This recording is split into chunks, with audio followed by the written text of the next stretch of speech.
Évangile de Jésus-Christ selon saint Luc. Un jour que Jésus enseignait, il y avait dans l'assistance des pharisiens et des docteurs de la loi.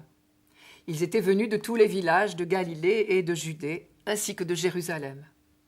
Et la puissance du Seigneur était à l'œuvre pour lui faire opérer des guérisons. Arrivent des gens portant sur une civière un homme qui était paralysé. Ils cherchaient à le faire entrer pour le placer devant Jésus. Mais, ne voyant pas comment faire à cause de la foule, ils montèrent sur le toit et, en écartant les tuiles, ils le firent descendre avec sa civière en plein milieu devant Jésus. Voyant leur foi, il dit « Tes péchés te sont pardonnés ». Les scribes et les pharisiens se mirent à penser « Quel est cet homme qui dit des blasphèmes ? Qui donc peut pardonner les péchés, sinon Dieu seul ?» Mais Jésus, saisissant leur raisonnement, leur répondit « Pourquoi tenir ces raisonnements ? Qu'est-ce qui est le plus facile ?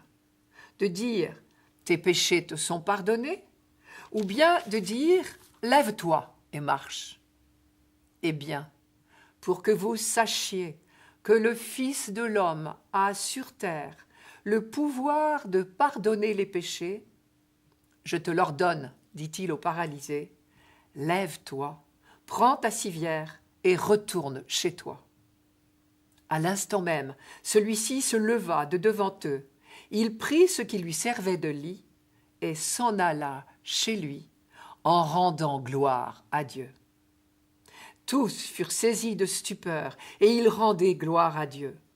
Remplis de crainte, ils disaient « Aujourd'hui, nous avons vu des choses extraordinaires. » Vous avez repéré sûrement comment les choses se sont passées. D'abord, Jésus a guéri. L'évangéliste Luc nous dit que Jésus était en train d'enseigner devant un public très mélangé. J'y reviendrai.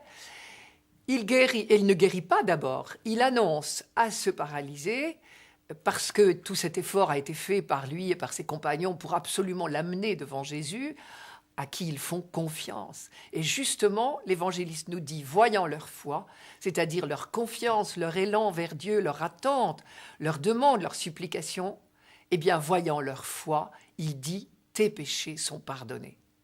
Et le miracle n'interviendra qu'ensuite comme une aide à la foi pour ceux qui auraient du mal. Et là, il me semble qu'il y a déjà une première leçon. À l'époque de Jésus, on était très friands, comme aujourd'hui d'ailleurs, de tout ce qui était extraordinaire, médiatique, etc.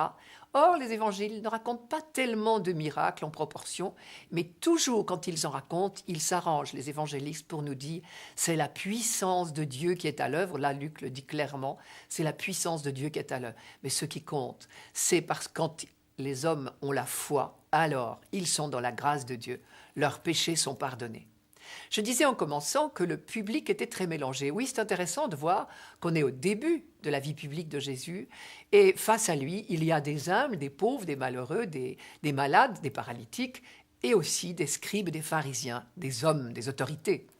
Or, pour l'instant, les pharisiens n'ont rien contre lui et même à la fin, l'Évangile nous dira qu'ils rendent gloire à Dieu. Mais évidemment, ils sont choqués.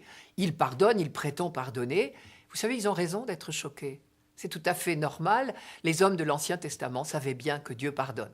Le seul problème, c'est que, étant choqués, ils n'écoutent pas pour chercher à en savoir davantage pourquoi Jésus dit cela. Ils critiquent avant d'écouter. Il me semble que peut-être là, nous avons une bonne leçon à retenir. Avant de critiquer, avant de murmurer contre Dieu, ça c'est une leçon qu'on connaissait déjà dans l'Ancien Testament évidemment, avant de critiquer Dieu, avant de nous plaindre, avant de récriminer, comme on dit du peuple d'Israël, nous ferions peut-être de réfléchir, d'écouter, peut-être de le laisser parler, de le laisser agir et simplement de mettre notre foi en lui, c'est-à-dire de lui faire confiance.